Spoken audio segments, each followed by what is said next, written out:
Hola chicos, ¿cómo están? Bienvenidos una vez más al curso de cultivo celular. En este módulo vamos a hablar sobre las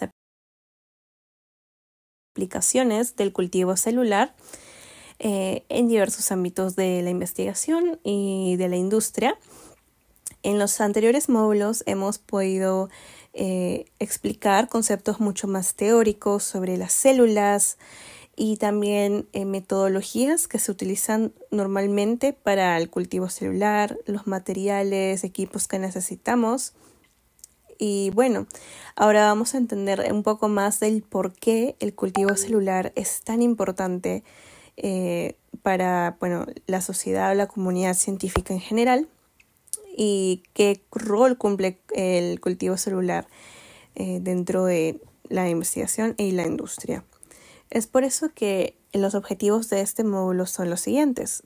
El primer objetivo sería poder conocer estas aplicaciones del cultivo celular en la investigación, tanto en la investigación básica como en la investigación aplicada, ya que tenemos ambos enfoques y en ambos se utiliza. Y como objetivo 2 sería poder conocer el rol que cumple el cultivo celular y sus aplicaciones tanto en la industria farmacéutica como biotecnológica, que es donde vamos a encontrar el uso de diversas estrategias de cultivo. Los temas de este módulo son los siguientes. Primero vamos a hablar sobre la investigación biomédica. Aquí tenemos varias ramas como tal. Vamos a hablar también sobre terapia celular y cómo es que el cultivo celular cumple aquí un rol importante. También vamos a tocar temas sobre ingeniería de tejidos y cómo es que el cultivo celular se lleva a cabo para la ingeniería de tejidos y la bioimpresión 3D. Y finalmente vamos a hablar sobre la producción de medicamentos y biofármacos a nivel industrial y a una escala como a gran escala, ¿no? Bueno, para empezar, la investigación biomédica en general suele ser un tipo de investigación básica en el que queremos entender el por qué sucede alguna cosa o el qué de algunas cosas, o sea, qué cosas influyen en algún fenómeno o por qué algún fenómeno biológico ocurre. Y para ello se usan las células, como ya veníamos comentando, pero pues hay diversas como ramas aquí, ¿no? O sea, la investigación biomédica en general es bastante amplia. Y bueno, yo les estoy trayendo unos cuantos ejemplos nada más, pero en realidad no nos cerramos solo a esto, o sea, pueden haber muchas más aplicaciones. Como una de las aplicaciones más como resaltantes estaría la investigación del cáncer, ¿no? Para poder entender algunos mecanismos y poder, no sé, caracterizar tal vez mediante alguna PCR los marcadores genéticos o qué genes están expresando dentro de este tumor. También tenemos la creación de organoides, aquí sería un poquito más algo aplicado. Y bueno, también tenemos los estudios genéticos, como venía comentando, ¿no? O sea, poder entender qué marcadores genéticos o qué genes están expresando cuando inducimos a cierto estímulo en nuestro cultivo celular. Y también podemos tener estudios de inmunología, recordando que las células relacionadas al sistema inmune son células sanguíneas que están dentro de la sangre en suspensión. Y pues obviamente para comprender estos mecanismos necesitamos obtener estas células de manera in vitro para estudiarlas en el laboratorio. Bueno, como venía explicándoles, la investigación del cáncer es bastante importante y tiene un rol grande dentro de la comunidad científica, puesto que hay muchas personas en el año que mueren o son afectadas por algún tipo de cáncer. Por eso sé que hay bastante inversión en cuanto a poder comprender los mecanismos de cáncer y tal vez poder identificar potenciales curas o tratamientos como nuevos fármacos o nuevos medicamentos como tal. Para eso es necesario recrear modelos 3D de cáncer en el laboratorio. ¿Qué quiero decir específicamente con esto? Poder recrear un ambiente como similar al de un tumor y en base a tener este ambiente poder realizar experimentos y pruebas respectivas. Por ejemplo, aquí en esta imagen podemos ver de que tenemos un esferoide. Esto se le conoce como esferoides de células cancerígenas. Básicamente son estructuras similares a una esfera, no son una esfera perfecta, por lo cual se les da este nombre de esferoides. Y básicamente son cultivos celulares 3D.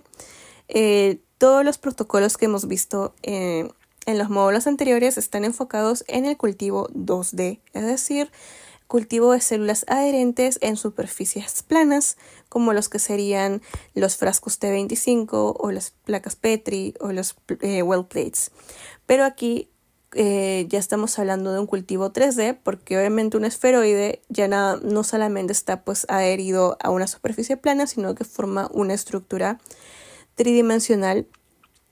Y bueno, justamente esta estructura tridimensional permite la interacción entre las células que están aquí adheridas y todas juntitas y la matriz extracelular de ellas, ¿no? Para formar justamente esta estructura. Además, imitan la estructura y composición de un tumor, recordando que usualmente los tumores son pues redondos y que se encuentran todas las células aglomeradas de esta forma, por lo cual obtener un cultivo 3D para imitar un tumor nos da una mejor representación de lo que en realidad ocurre en nuestro cuerpo. O sea, tenemos un modelo de cáncer mucho más realista, complejo y fidedigno a lo que podría ocurrir en un tumor real dentro del cuerpo humano. Bueno, además que tiene un centro hipóxico, como podemos ver en la imagen, las células que se encuentran en la superficie de esta estructura 3D reciben un alto contenido de oxígeno, por lo cual están vivas en su mayoría. Pero mientras nos vamos adentrando al centro de esta estructura, las células que están al medio o al centro van a tener bajos niveles de oxígeno. A eso se le conoce como un centro hipóxico, por lo cual se va a esperar de que al centro haya una menor viabilidad celular, es decir, las células que están al medio no sobrevivan y en algún momento van a morir, mientras que las que se encuentran en la superficie sí van a estar vivas por el alto contenido de oxígeno. Es importante recalcar de que esto se debe a limitaciones de transferencia de masa, ya que no se puede como traspasar por más de 200 micrómetros, así que esto es una limitante que se está tratando de superar en el área de la investigación, de buscar formas en que las células que están al medio puedan sobrevivir, ¿no? Pero pues usualmente en el cáncer tendríamos estas condiciones. Y finalmente es útil para el desarrollo de fármacos. Esto ya si le quisiéramos ver una aplicación mucho más directa, porque en sí también nos puede permitir estudiar cómo sería el comportamiento de estas células tumorales o cancerígenas. Además, conocer qué marcadores están teniendo a nivel genético, y eso se puede caracterizar. Y bueno, ya para algo más aplicado sería poder desarrollar fármacos. O sea, una vez que podemos crear un nuevo fármaco y en vez de estar testeándolo en animales, podemos testearlo en este modelo 3D y ver cuál sería la reacción de las células cancerígenas, si es que estas mueren o siguen vivas, ¿no? Lo ideal es que muriesen porque queremos un fármaco para tratar o desaparecer estos tumores. Y es algo prometedor para evitar o disminuir en lo mayor posible la experimentación con animales. Bueno, estos esferoides se pueden fabricar o se pueden como crear o generar de dos maneras. Podemos hacerlo primero mediante células que han sido extraídas de un paciente que en realidad ha tenido un tumor, y se puede como extraer ese tumor y aislar las células del tumor después de la cirugía. Este es como un primer approach y sería cultivar directamente las células del paciente. Nuestro segundo approach sería poder cultivar con una línea celular inmortalizada, que podemos comprar su cepa o su vial como tal de algún proveedor, y que sea una línea que ya está ampliamente utilizada en la investigación, por lo cual es un poco más estándar. En este caso podemos usar fibroblastos humanos. Y ya sea que elijamos cualquiera de estos dos métodos, lo que finalmente vamos a obtener son las células y que van a poder cultivarse en alguna superficie. ¿Ok? Usualmente para obtener estos microesferoides se utilizan well plates, lo cual va a conducir a la formación de la estructura tridimensional. Además que no solo se puede limitar a un tipo de célula, sino que se puede formar este esferoide a partir de diversos tipos de célula, como podemos ver en este caso en esta imagen. Existen diversas técnicas para formar esferoides. La que les venía contando es como que la más estándar, en la cual usamos un well plate y a partir del cultivo celular se puede como ir creando estas estructuras. Pero pues en realidad existen diversas técnicas que nos van a dar un resultado en realidad similar, pero en realidad podemos adecuarnos a lo que más nos convenga y poder probar entre estas diversas técnicas. Bueno, tenemos técnicas que son como que de alto rendimiento y otras que son como fisiológicamente mucho más relevantes. ¿Ok? Por ejemplo, en alto rendimiento tendríamos lo que sería el monocultivo en 2D y el cultivo en 3D como un co-cultivo, ¿no? Esto en condiciones como estándar, a lo cual me refiero cultivo estático en la incubadora. Luego también se puede cultivar las microesferas o microesferoides en bioreactores, en las cuales estas estructuras 3D van a estar en un cultivo en suspensión. El bioreactor puede ser un batch o puede ser agitado, o sea, eso ya es como las variantes dentro de lo que sería el cultivo en un bioreactor. También podemos obtener esferoides mediante la impresión 3D o bioimpresión 3D. Podemos configurar esta bioimpresora para que imprima como una estructura esférica o esferoide y después de ello se puede cultivar en el laboratorio con el medio de cultivo. Tenemos los esferoides como tal, hechos de la manera tradicional. Además tenemos esferoides a partir de muestras de tejido real, y aquí ya nos vamos aproximando un poco más a la relevancia fisiológica de este tipo de esferoide. También se pueden obtener esferoides mediante dispositivos microfluídicos o que también se les conoce como lab on chip en algunas variantes, pero mediante dispositivos microfluídicos y un flujo constante en el tiempo se pueden ir formando y generando estas estructuras.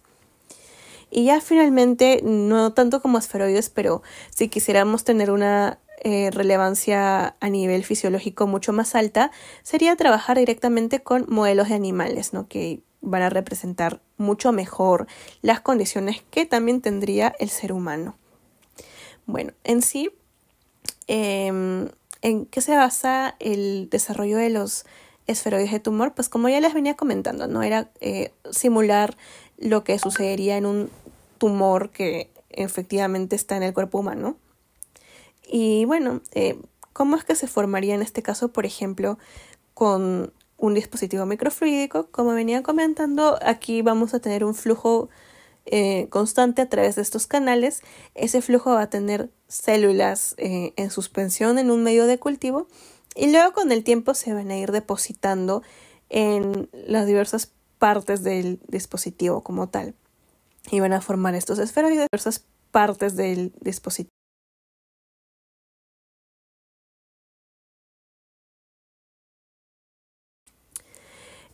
Bueno, ya que hemos explicado el concepto de esferoide, también tenemos lo que son los organoides. Los organoides, básicamente, como su nombre lo indica, son estructuras también tridimensionales que se fabrican o se crean en el laboratorio y que tratan de simular en una microescala lo que sucedería realmente en algún órgano de nuestro cuerpo.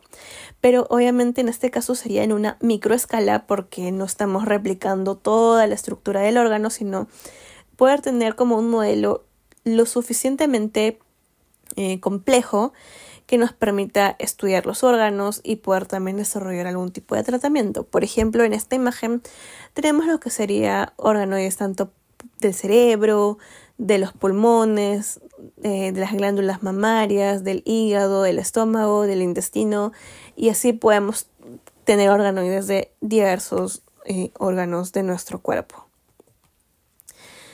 Bueno, ¿cuál sería en este caso la diferencia entre organoides y esferoides? Un organoide es, como dice su nombre, un pequeño órgano o mini órgano, que está compuesto por usualmente más de un tipo de célula. O sea, pueden haber 2 células o 3 células, mientras que un esferoide, pues obviamente tiene como una forma casi esférica. El organoide tiene una forma no esférica, sino como más compleja, tratando de simular el órgano real. Y puede estar formada nada más de un tipo de células o células primarias. También, como les venía comentando, pueden haber 2 tipos de células, pero no es algo obligatorio. Mientras que en el organoide sí, porque están simulando un órgano real. Los organoides además pueden ser criopreservados, mientras que los esferoides se podrían resucitar, pero es un proceso difícil y complejo y que en realidad se prefiere evitar. Hay biobancos de organoides disponibles, mientras que no los hay de los esferoides. Además que un organoide, al tener más de una célula, o sea, más de 2 células o más que están siendo co-cultivadas en una misma estructura 3D, nos da un mejor modelo del cuerpo humano y por lo tanto va a haber una mejor predicción a la respuesta de un nuevo fármaco o de un nuevo componente. Mientras que el esferoide, si bien puede predecir también esta reacción, no va a ser tan eficaz o tan precisa como lo sería si es que probáramos el fármaco en un organoide. Además, el organoide permite la escalabilidad y un screening o como un testeo a una gran escala, mientras que los esferoides tienen una limitación en cuanto a la escalabilidad de los ensayos y experimentos que se hacen en ellos. Por lo cual es que obviamente el organoide va a ser una estructura mucho más compleja, completa y un mejor modelo para probar esos fármacos, pero también teniendo en cuenta que como es más complejo, es un poco más difícil obtenerlo a diferencia del esferoide. Bueno, aquí también entrando un poquito más en el tema genético que les venía comentando al inicio, podemos usar organoides para realizar análisis genéticos. Por ejemplo, si yo quisiera modelar lo que pasa en el intestino grueso, puedo generar un organoide y puedo extraer su secuencia de ADN. Puedo tomar la decisión de preservarlo en un biobanco porque es algo que sí se puede realizar con los organoides, pero si en caso yo quisiera, pues como ya caracterizar a nivel genético, puedo estudiar la expresión genética ante la asociación a cierto tipo de fármaco o droga, poder estudiar también la expresión de RNA o ARN mensajero y hacer un drug screening y en base a ello poder encontrar patrones y que me indiquen qué tan exitoso es este fármaco para el tratamiento que estoy estudiando.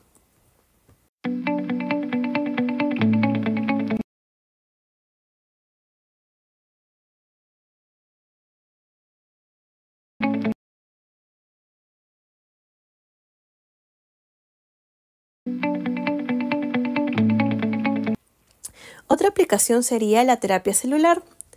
La terapia celular es un tipo de terapia o enfoque médico que utiliza células vivas o derivados de las células para tratar enfermedades o lesiones.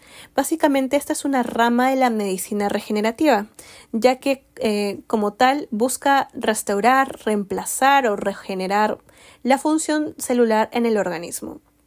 Como podemos ver aquí en esta imagen, por ejemplo, si tuviéramos un paciente al cual se le va a extraer la sangre y específicamente en este caso se quiere obtener las células T. Lo que se hace en este caso va a ser una pequeña reprogramación a nivel genético para obtener unas células que se llaman CAR T cells Y una vez obtenido esta reprogramación, se realiza el cultivo pues en 2D o en una superficie para expandir las células y obtener un mayor número de ellas. Y una vez que se haya hecho la expansión, las células se vuelven a inyectar al mismo paciente. Y este proceso va a ayudar a la regeneración. Hay dos tipos de terapia celular. Tenemos la terapia autóloga y la alogénica. La terapia autóloga básicamente es en donde el paciente es también el mismo donante, es decir, de que él mismo va a poder proporcionar las células y luego se le va a volver a inyectar a él mismo estas células tanto mejoradas o genéticamente modificadas y expandidas. Por ejemplo, en este caso se explica cómo del mismo paciente, que también es el donante, se van a aislar células madre y se las van a procesar, ¿no? Como veníamos comentando en el gráfico anterior, se pueden o reprogramar genéticamente o expandir para aumentar su cantidad o ambas cosas al mismo tiempo. Y finalmente esto termina en la reinyección de las células, o sea, en volver a inyectarlas al paciente, y esto sería como su terapia. En el caso de la terapia halogénica, el donante y el paciente son dos personas diferentes, no son la misma persona. En este caso, el donante lo que va a hacer es, se le van a extraer sus células madres, se las van a aislar. También va a pasar por algún tipo de procesamiento y estos se van a inyectar, pero a otra persona, al paciente o receptor de estas células. Además, se puede inyectar directamente las células madre o se pueden también almacenar y luego después de unos días se puede también volver a inyectar al paciente. En cuanto a las aplicaciones de la terapia celular, pues como les venía comentando, se busca regenerar los tejidos que por sí mismos ya no tienen esta función.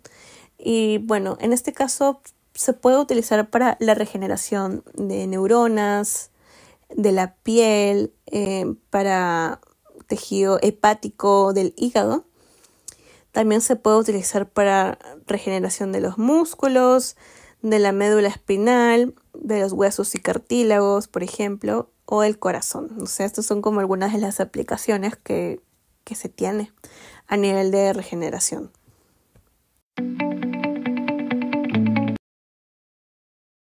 Hablando también de regeneración, tenemos la ingeniería de tejidos. La ingeniería de tejidos también es una disciplina que en sí también forma parte de la medicina regenerativa. Es decir, es una rama de la medicina regenerativa y en sí lo que busca es desarrollar y fabricar tejidos biológicos funcionales de manera artificial en un entorno de laboratorio, justamente para su aplicación en medicinas y terapias regenerativas. Es importante que el tejido sea biológico y tanto funcional, ¿ok? ¿Qué se necesita para poder realizar la ingeniería de tejidos o obtener un tejido in vitro?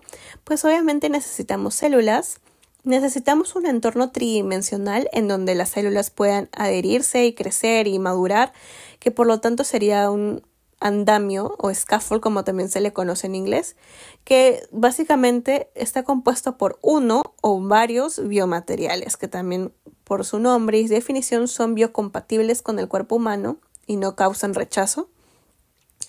En algunos casos también, o en la mayoría mejor dicho, se les agrega factores de crecimiento que ayuda al crecimiento de las células. Y finalmente se puede utilizar también la bioimpresión 3D como una herramienta para la ingeniería de tejidos.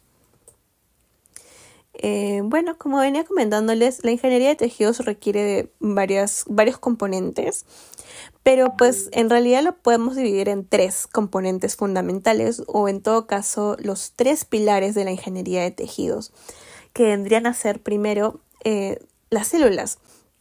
En sí, la investigación reciente busca obtener nuevos tipos o nuevas fuentes celulares, pero en general podemos tener células reprogramadas genéticamente o pluripotentes inducidas, que ya habíamos comentado en el primer módulo, que son células que anteriormente estaban diferenciadas y que actualmente ya no, o sea que se las ha desdiferenciado para obtener unas pluripotentes, en este caso inducidas.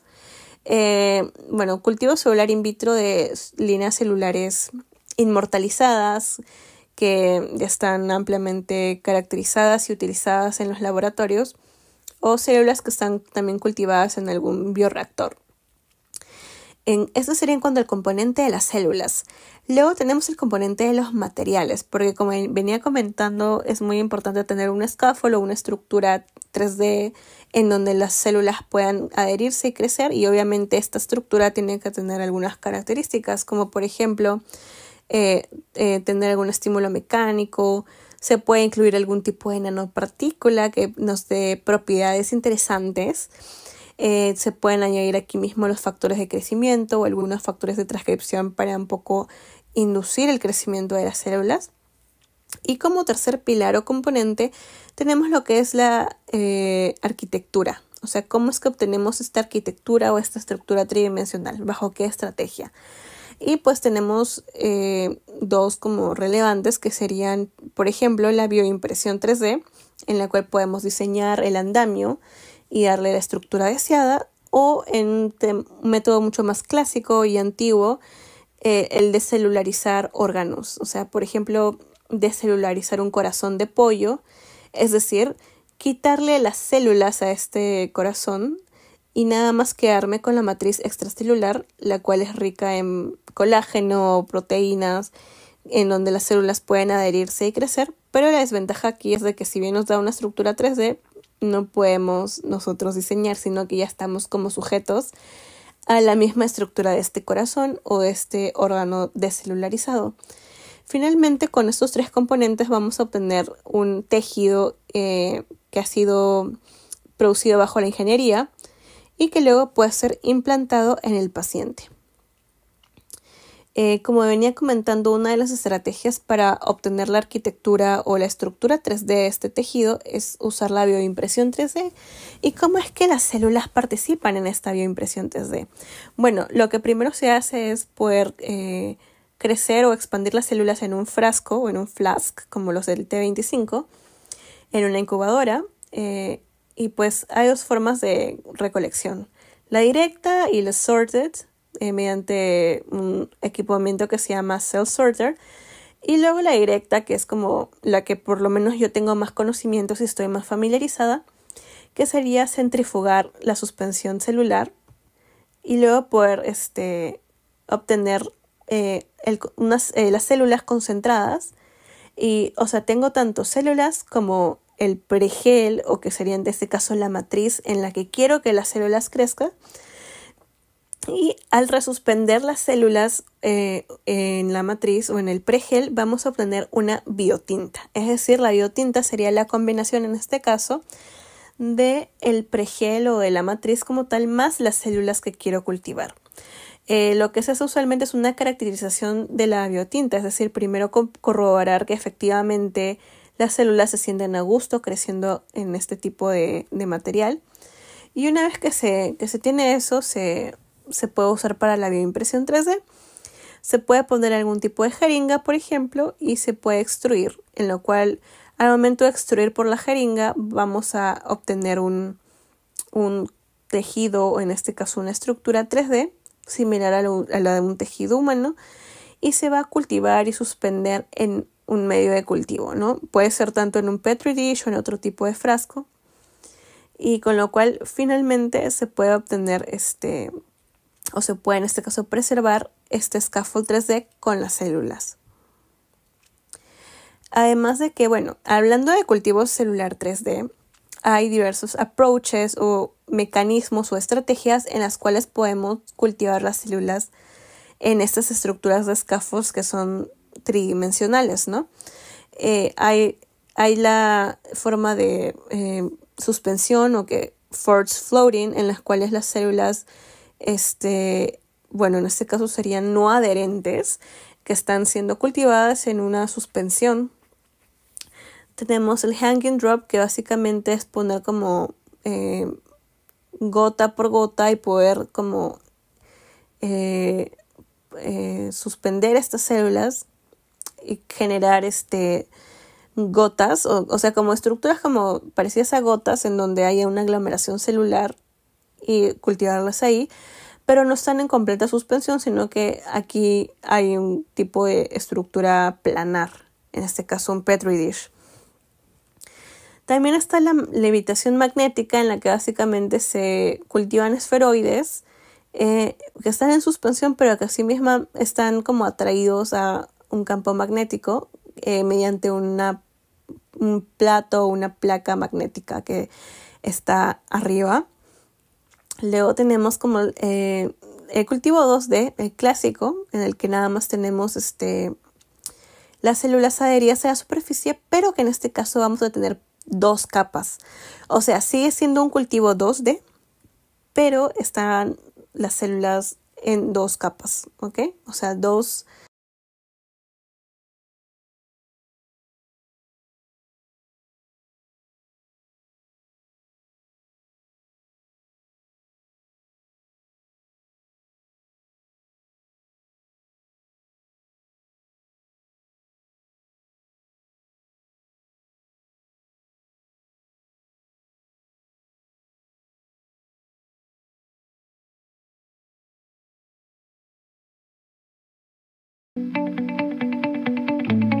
Para la producción de estos compuestos, en primer lugar, cultivo celular, pero en una escala mucho mayor. Ya no nos sirven nada más los T-flasks, son muy chiquitos para esto porque estamos fabricando el medicamento a escalas industriales, entonces necesitamos un cultivo celular a una escala mucho más grande. ¿Y cómo logramos eso? Con bioreactores, que sería como esta imagen que estamos viendo a continuación, un tanque grande, controlado, operado por un experto, donde se están creciendo las células. Y finalmente se necesitan procesos de purificación para poder recopilar el compuesto exacto que yo quiero para la venta. Bueno, para ello, todo esto se logra gracias a un bioproceso que ya tiene que estar optimizado. Este es un bioproceso de ejemplo que les encontré para ustedes, pero les voy a explicar bien rapidito, no me voy a entrar en detalle en cada paso. Pero pues el cultivo celular que tradicionalmente se hace en el laboratorio, en una placa Petri, en un T-flask, en una escala más pequeña, lo que tengo que hacer es escalar el cultivo. Okay, voy a escalar el cultivo, la suspensión. Bueno, aquí ponen un ejemplo para bacterias, porque los bioprocesos pueden ser también para otros microorganismos, pero digamos que si yo estuviera trabajando con células, pasaría estas células al bioreactor, luego un bioreactor mucho más grande, y una vez que yo tenga la cantidad deseada, se pasa por la recolección de las células o en todo caso la purificación como tal. Lo cual se puede dar con cromatografía, inactivación. Puede haber incluso varias cromatografías en el proceso, una segunda, una tercera, no sé si pudiera hacer. Podemos hacer lo que es la filtración para separar los compuestos según tamaño. Y una vez que hayamos pasado todo este proceso de purificación y recolección, que está bastante simplificado, pero puede ser más grande incluso, ya nos vamos a la formulación, al control de calidad. Finalmente se empaqueta donde finalmente se va a vender en el mercado y se distribuye para la venta en hospitales, con tal que los pacientes puedan tener acceso. Y bueno, eso sería como todas las aplicaciones. Bueno, no son todas, la mayoría, pues las más relevantes, las que consideré que a ustedes les interesaría. Y pues como para cerrar, les agradezco mucho por haberse inscrito en este curso. Espero que les haya servido y nos vemos hasta una próxima oportunidad.